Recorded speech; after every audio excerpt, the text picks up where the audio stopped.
What is going on, guys? Welcome back. Today we are talking about the touchdown draft challenge in Clash Royale. I want to make a quick little video about how to actually win the draft challenge. It is actually my absolute favorite draft challenge in the game.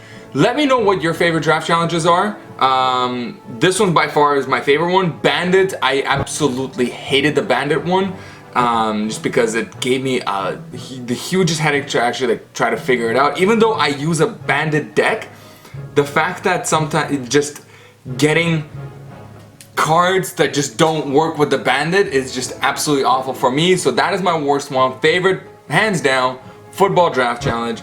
But before we do that, let's go ahead and open up this mega lightning chest. 300 fire spirits, 348 archers, 27 hogs, 142 rage. Goblin Giants, yes, and yes, Night Witch. That's an unlock. I don't have that one yet. Let's go ahead and lose Fire Spirits, Royal Giants. Absolutely, take that any day. And Rascals. Yeah, let's lose the Rage. I don't really need the Rage. Let's lose the Poison to Skarmies. Let's lose the Skarmies. Expo. I don't know. 3 more strikes. So we got Expo, Dark Prince. I already got a whole bunch of those. Electro Wizard. 1 more and a Lightning. Whatever. I should have taken the Electro Dragon, but I'll take the Lightning nonetheless. All right, so that's that one, and then we got that legendary chest. Let's see what we're gonna get this time. The Night Witch was awesome. Log. Oh, that is another Night Witch. So there we go. We got level 10 Night Witch. So go ahead. Okay, let's talk about the football draft challenge. Okay, so tip number 1, right off the bat, you got to realize draft. Okay, so you're gonna choose cards. You got to pick 2 types of cards in order for yourself to win. You need defensive and offensive cards. Okay, you're not playing Clash Royale. You're playing football in Clash Royale. So the way to win this game is technically just go and get a touchdown. In most games that you play in Clash Royale, okay, yeah, sure, a fire spirit or a spear goblin might not mean a whole bunch, or a giant, right? If he reaches your tower, okay, you might take a couple of hits, but who cares, right? It's only a couple of hits. You can survive that. With the football challenge, the second that card reaches the yard line, there you go. That is a crown, and you want to stop that. So defensive cards, you absolutely need to draft yourself at least 1 or 2 buildings or towers. Buildings are definitely better. I'll explain why. Towers will help, but I definitely choose the buildings over the towers. Offensive cards, you don't think about the damage or the DPS that they can do. You want to choose at least 1 or 2 cards that will go straight towards their yard line, okay, or the whatever, the field zone, whatever, the end of the field. So you want to pick cards like Wall Breakers, Giants, Goblin Giants. What do we else we got? Balloon. Balloon's a huge one. The Skeleton Barrel card thingamabob. That one's an absolute great one. My favorite by far is the Wall Breakers. They're super tiny, so hard to kind of spot if you kind of go wide and just throw them on the side. They're super quick and they only go straight towards the end zone. And yeah, so those are the 2 types of cards you want to play.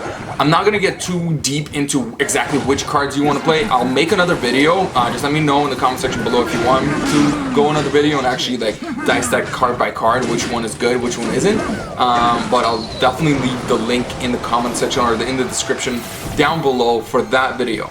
Now let's talk about actual play style of the game. Okay, you got to realize football. Okay, completely different from what you want to do in the actual Clash Royale game. This one, and I know in life we're taught to be proactive and not reactive. With this, you want to be reactive, okay? Always wait for the first move. Let your opponent make the first move because it'll actually set the play style. It'll set the field because it's not a lane game anymore, okay? In a regular Clash Royale, yeah, you got the left lane, you got the right lane, and all this stuff. You can drop the minion, not the minion, the miner all the way at the end of the field. Not in this one. It's one huge big lane. So just wait for your player to make the first, for your opponent to make the first move. Okay? because that'll let you see, okay, if he's going to be going down center, if he's going to the left, to the right, and we can set the play style to that, okay? Techniques, okay, we're talking about football, okay? The idea is to gain ground, to get to the end, right? So one of my very first techniques that I've learned with this one is what I call the meat shield, right?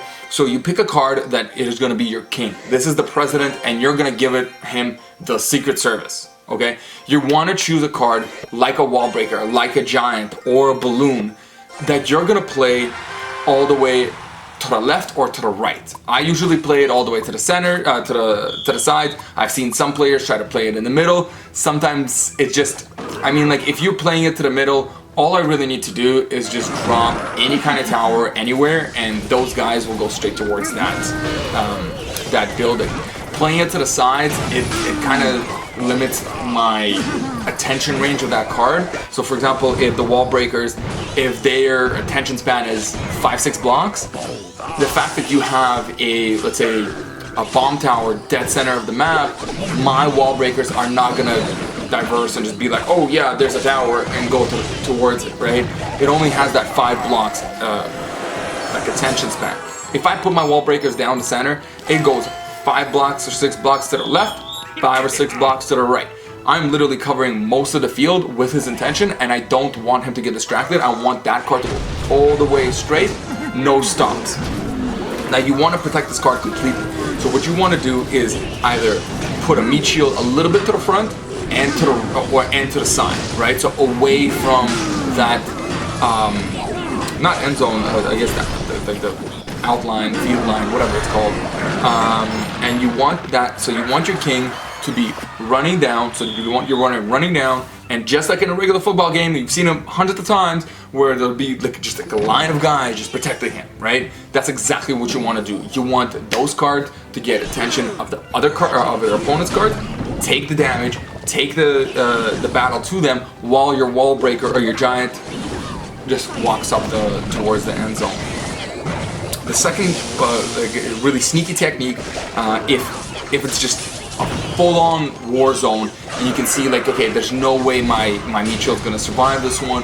One of the best ways to actually go is to wait for the smallest little card that you can possibly get like an ice spirit, fire spirit, skeletons, what else works? The Ghost King, Wraith, or whatever his name's called, the one that goes invisible. Perfect card, as well as the wall breakers, because they're so tiny you can barely see them. And if all the battle is going on, let's say, the right side of the field, the best play to do at that very moment is to just drop a wall breaker all the way to the left. Just all the way to the left, and not to the back so that that your opponent can see it. Just drop him all the way as far as you can, because the less time that he has to run, the less distance, the less time your opponent has to actually realize there's a tiny little speck of dust running down the other line while he's focused on this huge ginormous battle that he's got on the other side.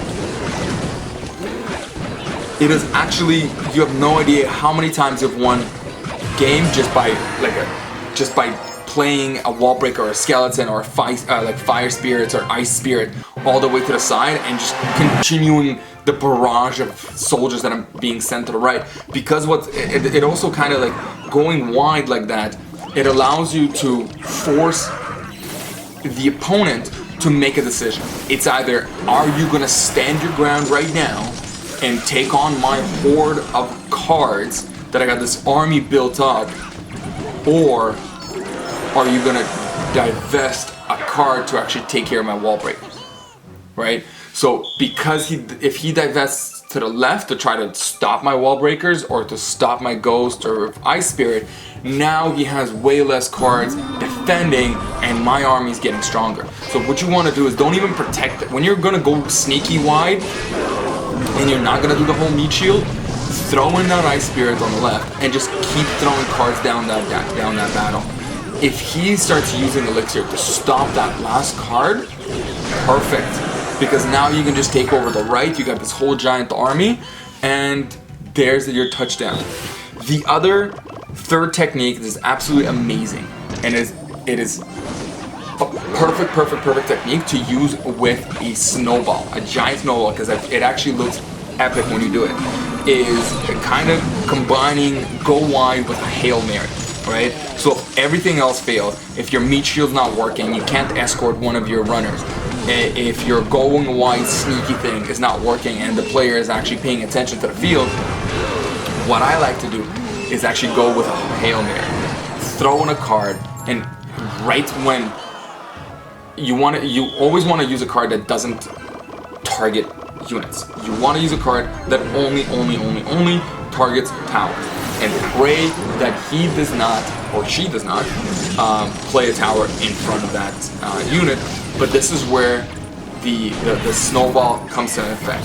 If you see that one of your cards just might make it, just like they are maybe 4 blocks away from getting to the end zone, throw in a snowball regardless of what's happening on the field. Just throw it. It'll actually look epic, because what'll happen in the animation is your little wall breaker is going to start running towards the end zone, and then all of a sudden this giant ball is just going to fly towards him, and right when he's about to cross the line, it looks like he's going to catch the ball, and there's that touchdown, there's that Hail Mary, which will look absolutely epic. It'll get you that crown. But also what the idea of it is, if they didn't realize that there's a card right about to give him that loss, they're gonna throw anything at him, regardless whether it's a building, whether it's archers, whether it's a giant. They're gonna throw that card because they wanna stop that runner. The best card, and it is actually better than Zap. Zap does work sometimes, but Zap doesn't do the pushback.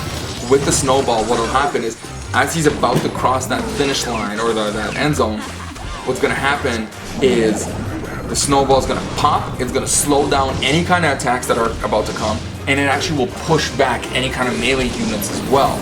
And this will be perfect because it'll give your unit just enough time to cross 2 or 1 or more blocks just to get that touchdown. And it just looks epic. So there you go, guys. That is my how to win the football draft touchdown challenge in Clash Royale. If you enjoyed the video, if you found it helpful, let me know in the comment section below. Let me know that you enjoyed the video by hitting that like button, and don't forget to subscribe. And again, if you want me to go do a top 10 cards to use for the football draft challenge, let me know in the comment section below. I will leave a link in the description of this video, and I will see you guys in the very next video. Thanks for watching.